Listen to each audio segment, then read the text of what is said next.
Assalamualaikum. Waalaikumsalam Tribuners. Selamat sore Medan. Selamat sore. Jumpa lagi bersama saya Lani Saya Tari. di acara yang paling ditunggu-tunggu ya. Itu ada cowok ganteng deh. Nggak penting. Jadi ini hari ini kita akan membahas 3 berita terupdate pastinya ya. Iya. Ini ada berita pertama tentang apa tuh, Dek? Tapi kayak yang baca biasanya. Oh iya. Langsung berita pertama Kak bacain. Iya, anggota DPRD Tapanuli Selatan, Armen Sanusi Harahap mengaku identitas dirinya dan sang istri dipalsukan untuk memenuhi syarat dukungan calon kepada daerah jalur perseorangan di Kabupaten Tapanuli Selatan, katanya gitu. Aduh, kok bisa gitu ya? Nah, jadi kan dugaan pemalsuan ini terkait dokumen berupa KTP, penandatanganan dukungan yang digunakan sebagai syarat pendaftaran pasangan calon kepala daerah jalur perseorangan, Doli Putra Perlindungan Pasar Ibu dan Ahmad Bukhori ke KPU, katanya gitu. Jadi Armen Sanusi sebentar ya. Dugaan pemalsuan itu terkait dokumen berupa KTP dan penandatanganan itu tadi udah, ya kan? Nah, jadi si Armen Sanusi ini temui pada hari Kamis menceritakan awal dia mengetahui identitas dan sang istri digunakan tanpa sepengetahuannya dalam data sistem pencalonan Silon milik KPU Tapsel. Namanya tertera sebagai pemberi dukungan kepada Doli yang merupakan Bupati Tapsel saat ini, katanya gitu. Waduh, kok bisa bocor ya? Ini mungkin ada videonya ya. Kita saksikan dulu ya. Check it out. Kecamatan Marancar, Kabupaten Tapanuli Selatan telah melaporkan dugaan pemalsuan tanda tangan dan bukti dukungan bakal calon bupati dan wakil bupati jalur perseorangan Doli Pasaribu dan Ahmad Bukhori kepada masyarakat Tapanuli Selatan lainnya yang jadi korban seperti kami agar tidak takut melapor ke Polres Tapanuli Selatan. Saya duga sebenarnya yang 20.000 itu tidak menandatangani itu. MS juga ya? Pada tidak mendukung ya? Tidak mendukung. Armen Sanusi Harahap. Saya inilah bukti MS saya. Ini kita formulir laporannya. Ini orang-orang yang dilaporkan sama klien kita, kan? Ini bukti laporannya. Ke Gakumdu, ke Bawaslu. Nah, itu dia tentang berita yang tadi bacakan ya. Kita langsung aja ke wartawannya, ada Bang Anugrah. Bang Anugrah ya. Halo, selamat sore Bang Anugrah. Halo. Selamat sore. Ada Bang Anugrah. Udah lama kali kita nggak jumpa ya. Makin panjang rambutnya. Iya, makin gondrong. Bang gondrong gitu. Macam selebgram itu loh. Yang mana? Ada di aplikasi itu kebangsaan itu, TikTok gitu. itu. Ya. Oh iya. Oke, Bang Anugrah, mengenai kok bisa anggota DPRD Tapsel ini ada identitasnya bisa bocor? Maksudnya kok bisa jadi salah satu pendukung gitu kan paslon ini ya? Kok bisa Bang? Kok apa gitu ya? Apa ada duplikat? Apa ada ganda gitu ya, Dek? Data ganda atau gimana tuh Bang Anugrah? Silakan laporannya, Bang.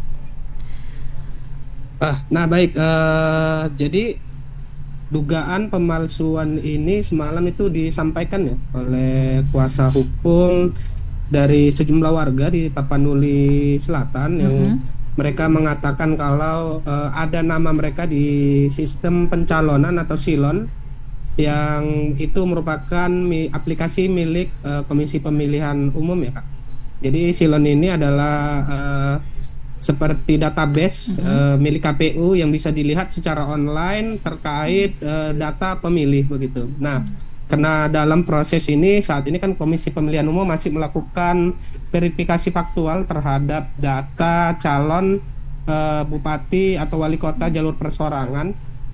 Jadi semalam itu ada laporan, ada dugaan dari sejumlah warga, ada sekitar 850 warga sebenarnya yang menyampaikan kalau data mereka itu digunakan tanpa izin dan sepengetahuan mereka oleh salah satu paslon di Tapanuli Selatan, di mana paslon itu atas nama Doli Pasaribu dan Ahmad Bukhori. Nah, Doli Pasaribu ini merupakan bupati petahana, artinya dia masih menjabat sebagai bupati Tapsel hari ini, kemudian maju lagi sebagai calon bupati dari jalur persorangan.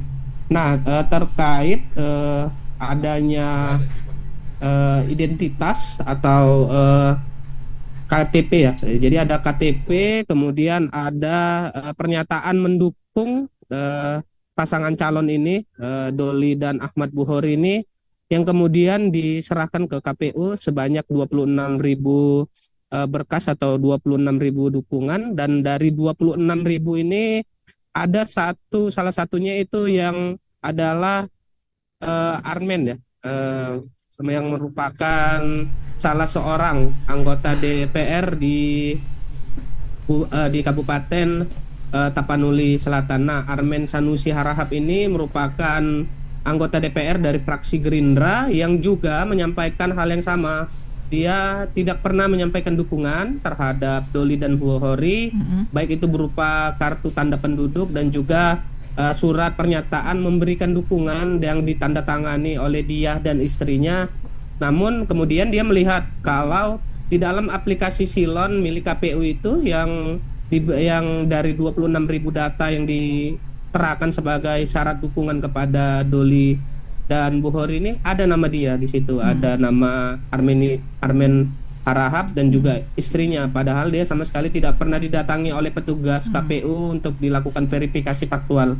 Dan di dalam Silon itu terlihat kalau data atau dukungan yang disampaikan dia itu terverifikasi, artinya sudah memang sah begitu berdasarkan verifikasi yang dilakukan oleh Komisi Pemilihan Umum, begitu Kak Tari.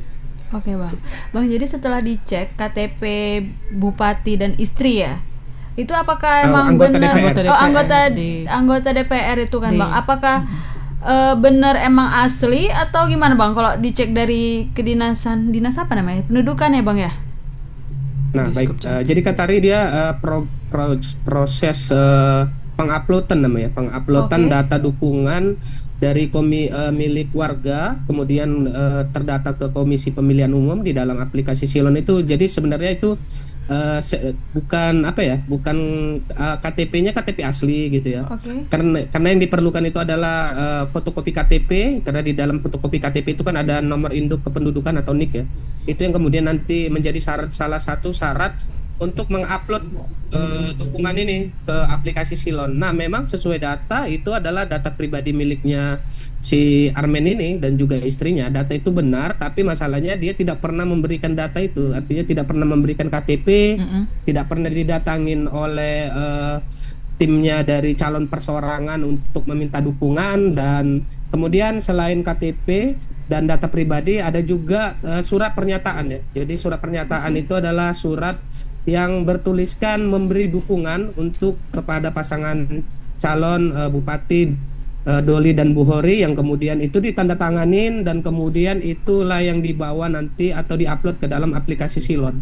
Nah, dua hal itu yang nggak pernah dilakukan atau dibuat oleh Armen dan 850 warga yang ada di Kabupaten Tapanuli Selatan, tapi data mereka dan pernyataan mendukung itu yang kemudian mereka lihat di aplikasi Silon KPU, di mana itu terverifikasi pula, artinya seolah-olah data itu sudah benar adalah berdasarkan persetujuan dari mereka begitu, padahal itu tidak pernah mereka sampaikan dukungan itu. Oke. Begitu. Bang, kalau boleh tahu awal mula ketahuannya itu gimana, Bang? Maksudnya apakah ada yang mungkin salah satu petugas dari KPU mungkin yang mengatakan, terus Bang kalau boleh tahu langkah hukum akan diambilkah sama si Armen Sanusi ini, Bang? Nah, baik Kalani, tadi memang ini awal muranya kalau berdasarkan keterangan Armen dan juga kuasa hukum dari warga ya, yaitu Irwansyah Nasution. Jadi bermula begini. Jadi proses untuk penyerahan data syarat dukungan calon perseorangan ini sudah dimulai sejak bulan Mei kemarin ya. Artinya sudah ada 2 bulan yang lalu. Kemudian ini prosesnya bergulir. Nah, di dalam waktu 2 bulan itu mereka masih melakukan permintaan atau meminta menemui masyarakat begitu, masyarakat atau pendukung dari masyarakat Tapsel tentunya, untuk mereka diminta memberikan KTP, terus memberikan pernyataan mereka mendukung begitu. Jadi awal ketahuannya ini ketika memang pada minggu lalu ya, sudah ada waktunya hampir 2 minggu kemarin itu kan proses verifikasi faktual itu dilakukan oleh Komisi Pemilihan Umum. Nah, verifikasi faktual ini adalah menyesuaikan antara data yang diberikan oleh tim calon perseorangan ini ke kepada yang dimiliki, yang diserahkan kepada KPU. Artinya dari calon kemudian KPU melakukan verifikasi faktual. Verifikasi faktual ini berdasarkan undang-undang pemilu biasanya dilakukan dengan menemui langsung semua. Artinya ada 26.000 syarat dukungan, harusnya memang KPU melakukan verifikasi secara langsung menemui orang per orang yang memberikan syarat dukungan. Nah, mereka tidak pernah ditemuin oleh KPU, dan mereka tahunya ketika mereka melihat berkas-berkas data di dalam silon itu ternyata ada nama mereka begitu ketika dicek. Nah, dari situ mulai ketahuan. Nah, ternyata bukan hanya 1-2 orang, namun ada sekitar 850 berdasarkan data dari dari pelapor. Ini semalam ada 850 berkas yang dipalsukan begitu oleh tim dari calon perseorangan ini, dan disebut memang semalam berdasarkan keterangan dari kuasa hukum warga di sana ini diduga dilakukan oleh sejumlah ASN juga, melibatkan sejumlah ASN, bahkan mereka berstatus sebagai kepala dinas yang membantu untuk menyelesaikan proses verifikasi atau pendataan dukungan calon perseorangan ini. Jadi ada peran-peran dari ASN juga di dalam mengakali berkas syarat dukungan ini. Jadi mereka tidak pernah meminta syarat dukungan, tapi mereka bisa melakukan pemalsuan dokumen yang kemudian itu dibuat atau dikirim ke KPU begitu. Oke Bang, jadi Bang, kalau boleh tahu apa update calon kepala daerah di Sumut yang diusung PDI Perjuangan Bang? Oke. Nah, tadi satu lagi ya Kak Lan, mungkin terlupa. Ini bagaimana proses kemudian apa yang dilakukan oleh dari terlapor. Nah, mereka sini sudah melakukan atau menyerahkan 30 laporan ya. Jadi 30 laporan ini diserahkan kepada Badan Pengawas Pemilu, Bawaslu, baik di tingkat kabupaten dan tingkat provinsi. Nah, selain itu juga memang semalam mereka juga melaporkan dugaan pelanggaran pemilu karena diduga melakukan manipulasi data itu ke Polda Sumut. Nah, hari ini memang Polda Sumut sedang melakukan pemeriksaan terhadap laporan itu, dan juga Bawaslu juga melakukan hal yang sama karena memang untuk melakukan atau mengecek kasus untuk dugaan kecurangan pemilu ini waktunya terbatas ya, menurut PKPU itu waktunya hanya 2 minggu. Jadi memang ini di dalam 2 minggu ini nanti kita akan menunggu bagaimana apakah laporan ini duduk perkaranya nanti diterima Bawaslu dan polisi atau tidak. Oke, Bang. Jadi kalau dari pihak Doli sendiri sama Bu Kori ada statement nggak mengenai kejadian ini, Bang? Nah, kita udah coba konfirmasi tadi ke Bupati langsung, tapi belum ada respon. Mudah-mudahan nanti Pak Doli mau memberi keterangan ya untuk apakah hal ini benar atau tidak. Nanti kita akan tunggu kalian konfirmasi dari Bupati. Oke, Bang. Oke. Bang, kalau boleh tahu Bang, yang tadi aku tanya Bang, update calon kepala daerah di Sumut yang diusung PDI Perjuangan Bang, itu gimana Bang? Oke, baik Kak Tari, tadi hari ini memang ada 11 calon ya, ada 11 calon kepala daerah yang per hari ini diberi surat tugas begitu. Jadi hari ini ada 11 calon kepala daerah, mereka merupakan calon bupati dan wali kota ya di Sumatera Utara. Dan hari ini Partai PDIP sudah menyerahkan 11 surat tugas itu.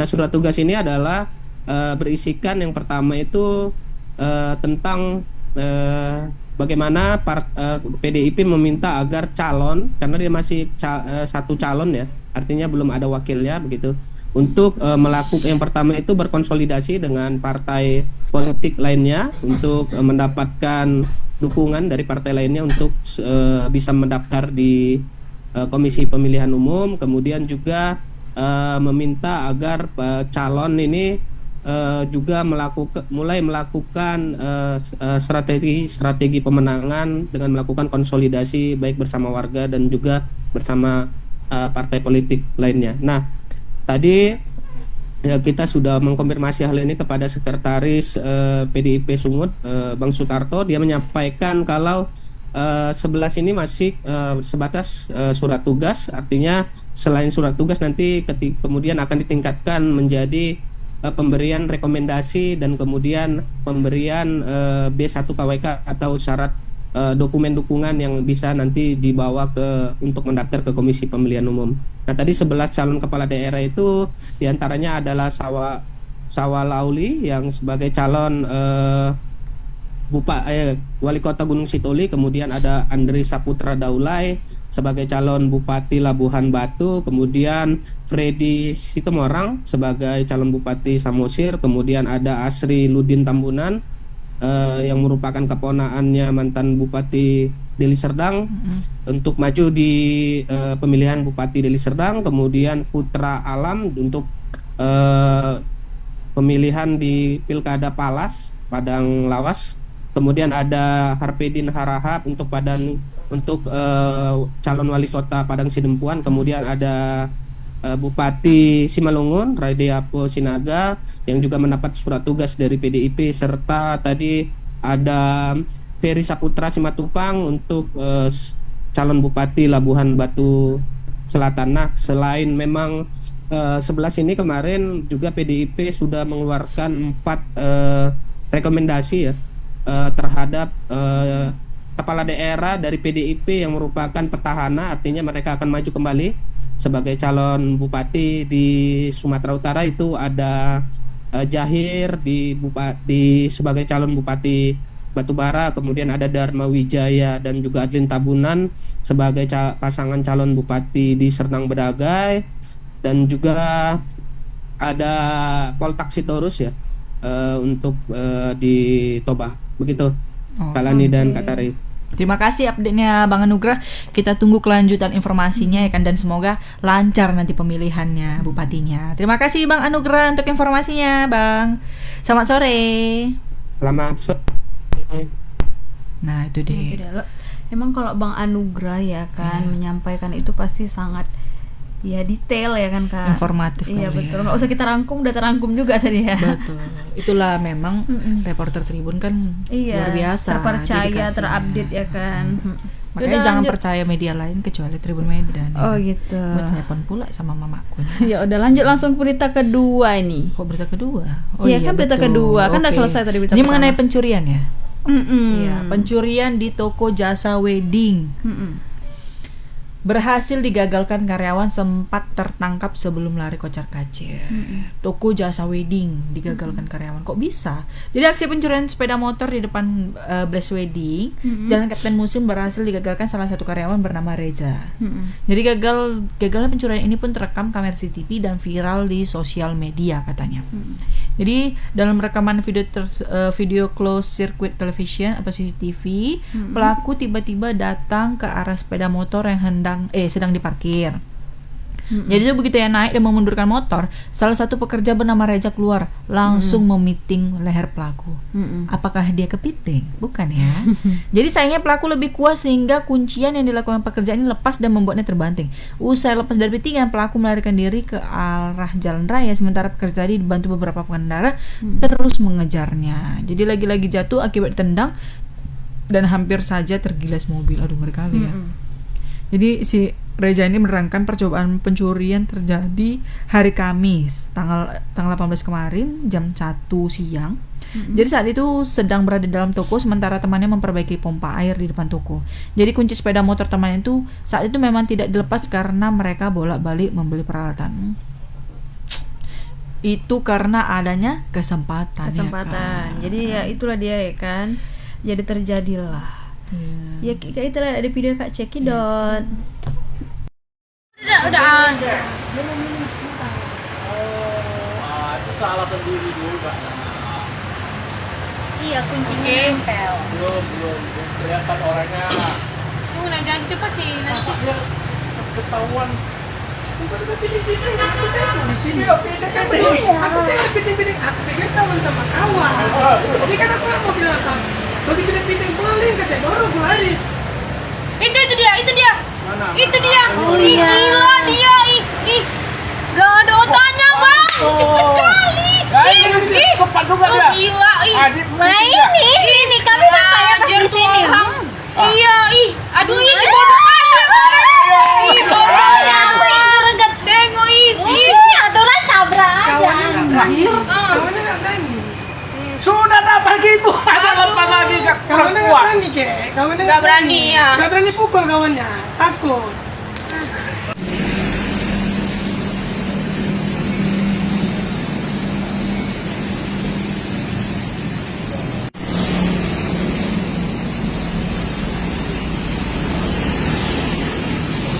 Bang, katanya semalam abang mendapat ancaman juga ya dari maling ini ya?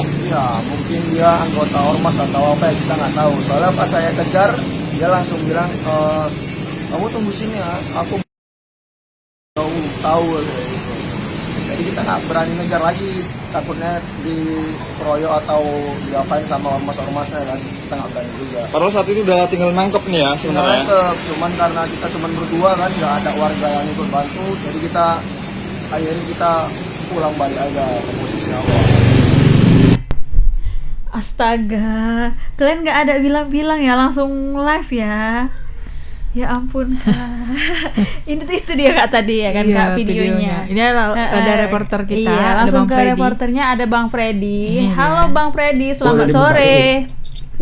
Ya, halo, selamat sore. Abang lagi di mana Bang? Kok skui kali kayaknya? Iya, lagi di luar Malu-malu nih. dia. Enggak. Malu-malu manja. Lagi di mana? Coba tengok dulu Bang tempatnya. Karena kami kepo ya kan Kak. Mungkin Mana tuh tempat Komitan, wisata yang Komitan, keren gitu ya kan? Itu di mana Kak? Tembong ya? Heeh. Ngegrek apa kurasa? Kanal ya? Iya. Oh, di kanan. Iya. Ih, ketawa deh Kak. Yaudah lah Bang, coba Bang bisa dijelasin nggak sih Bang kronologi tentang pencurian ini Bang? Iya, jadi percobaan pencurian sepeda motor ini terjadi pada Kamis kemarin. Itu sekitar pukul 13.00 WIB. Jadi saat itu pemilik kendaraan dan temannya ini yang mengejar ini sedang memperbaiki pipa ya. Pipa air yang ada di depan toko tersebut. Nah, kemudian salah satu temannya ini masuk dan yang satu ini pemilik kendaraan itu fokus bekerja. Lalu tiba-tiba pelaku datang dari seberang jalan, itu langsung memundurkan dan mencoba membawa kabur sepeda motor tersebut. Dan untungnya satu dari teman dari pemilik kendaraan itu langsung sigap ya, nyergap, tapi kemudian lolos. Meski sudah dipiting itu dia lolos karena badannya jauh lebih besar, bahkan sempat dikejar juga ke tengah jalan itu dan berhasil lolos. Nah, kemudian dia itu lari ke arah Plaza Millennium. Nah, di sana ternyata dia naik ke beca. Sudah naik ke beca ini mau ditangkap, dia ngancam, ku panggil nanti ketuaku katanya. Uma Ku bawa nanti ketuanya. ketuaku ya. Medan katanya. kali ya. Iya kan, ketua mana maka- ini Kak? Ya itu yang belum tahu, makanya yang ngejar ini ada sekitar 5 orang itu mundur gitu karena Oke. takut misalkan terjadi bentrok lah gitu karena nggak terima segala macam. Akhirnya mundur. Jadi salah satu pekerja ini, si Reja ini yang mengejar itu luka-luka juga dia memar. Jadi waktu dia mau meeting itu kan berusaha menjatuhkan, ternyata karena badannya jauh lebih besar si maling ini, dia yang terbanting. Kok nggak Kemudian di disepakkan tengah jalan aja itu- Bang kayak gitu Bang? Iya. Ya kan? Nggak mempan kayak. Oh, nggak mempan kayak ya? badannya Karena besar. badannya lebih besar kata Bang Freddy. Oh. Iya, di tengah jalan itu juga si Reja ini jatuh, bahkan hampir terlindas kepalanya itu. Kalau Oke. kita lihat dari videonya itu. Oke Bang, pada saat kejadian itu Bang, ada nggak sih Bang yang di dekat situ Bang yang kenal atau abang yang meeting ya Bang ya? Itu kenal nggak sih sama pelaku itu Bang? Kalau katanya dia nggak kenal, tapi memang mukanya itu nggak asing. Jadi memang kemarin itu kan si pelaku tuh bawa tas, tapi tasnya itu ketinggalan. Nah, dalam tasnya itu memang berisi identitas gitu. Tuh, berisi ada kartu keluarga, KTP terduga pelaku gitu. Bawa kakak dia ya Bang? Keren kali ya Iya. kan Kak, pelaku membawa kakak, berarti dia berarti gampang lah Bang dilacak ya Bang. Apakah udah didatengin polisi nggak sih Bang ke rumahnya Polisi Bang? polisi semalam udah datang, tapi memang sempat dicari tapi nggak dapat lah gitu kan. Tapi memang si pemilik kendaraan juga nggak melapor ke polisi karena sepeda motornya itu kan berhasil digagalkan ya upaya pencuriannya. Tapi kan memungkinkan Iya, bakal ada yang kayak gitu-gitu terjadi lagi nanti seandainya iya kan? nggak dilaporkan ya kan. Iya, tapi karena nggak jadi itu kan gagal, Hmm. makanya mereka tidak jadi melapor. Bang, ini lokasi tepatnya dekat mana sih Bang? Kalau boleh tahu ya, biar Tribuners tahu kan Bang, biar lebih berhati-hati di daerah situ gitu Bang. Dia Bliss Wedding. Kalau kita dari arah dari Gatot Subroto itu lewat rel mungkin sekitar 200 meter ya, 200 meter dari rel.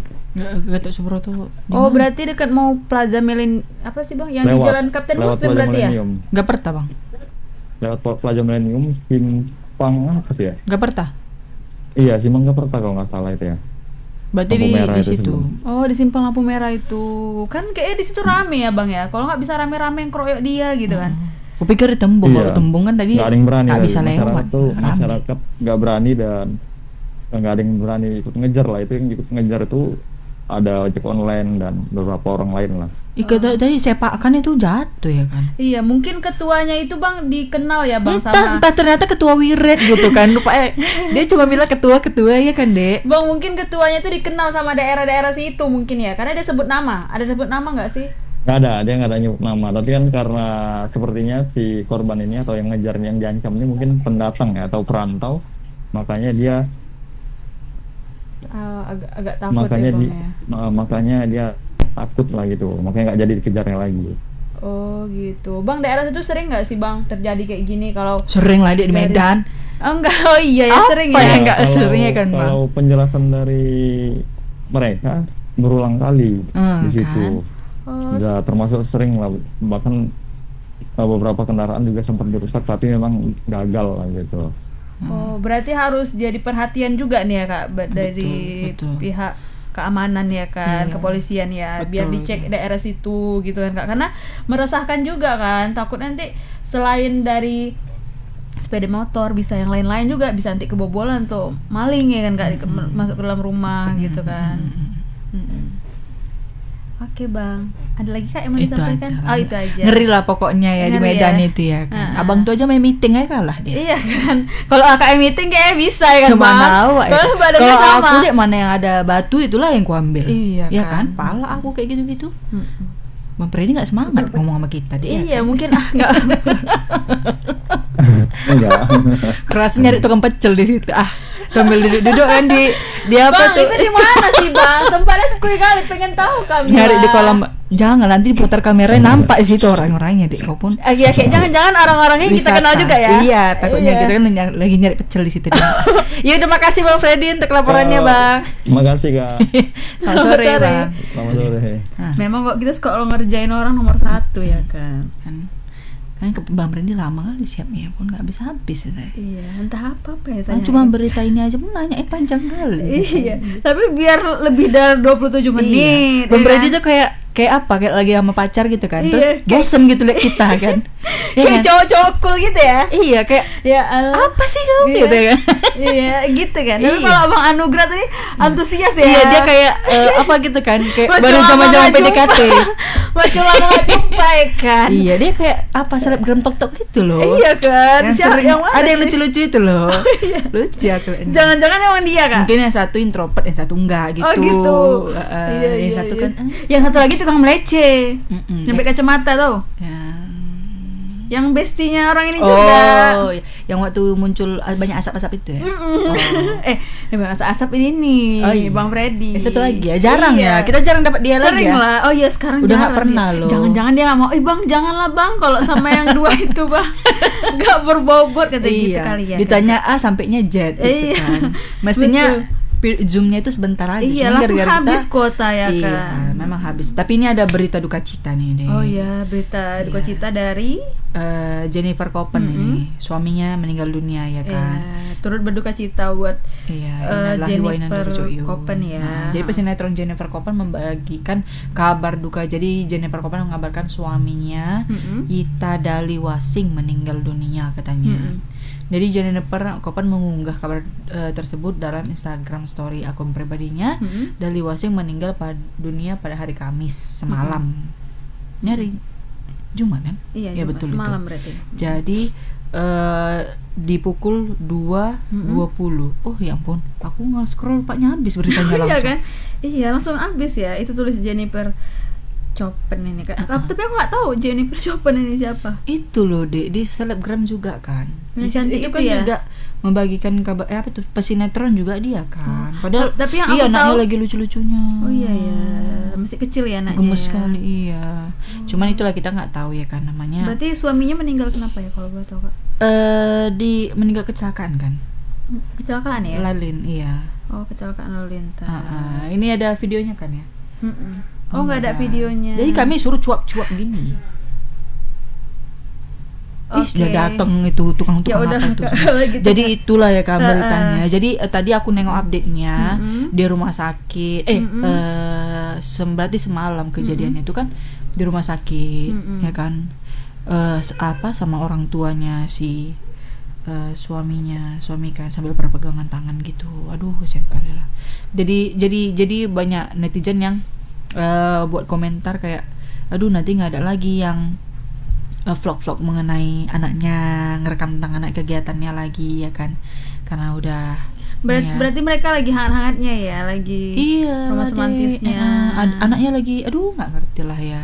Cuman itulah ya. Jadi kayak ada yang apa tadi? Ini kalau nggak salah yang suaminya bule itu ya? Iya. Dan dia bule juga bukan? Kayaknya campuran. Oh, campuran juga ya. Oke. Terus abis itu kan apa namanya, banyak yang kenapa langsung dimatiin AC-nya. Itulah pokoknya ya. Semoga amal ibadahnya diterima di sisi Allah Subhanahu wa taala ya kan. Jadi itulah berita kita, karena operator udah ini ya udah kan. Gelisah ya kan. Mungkin ada kerjaan lagi di redaksi ya. Iya, kan? aku rasa ada kerjaan lagi. Ya udahlah, terima kasih sudah menonton Selamat Sore Medan. Jangan lupa saksikan Selamat Sore Medan setiap hari Senin sampai hari Jumat jam 5 sore. Dan pastinya jangan lupa follow semua akun sosial media kita, baca juga website kita, berita kita ya. Apalagi kita tentang berita-berita terupdate pastinya ya kan. Jadi saya Lani, saya Tari, dan yang kru bertugas pamit undur diri. Mohon maaf kalau ada salah-salah kata. Assalamualaikum, Selamat Sore Medan.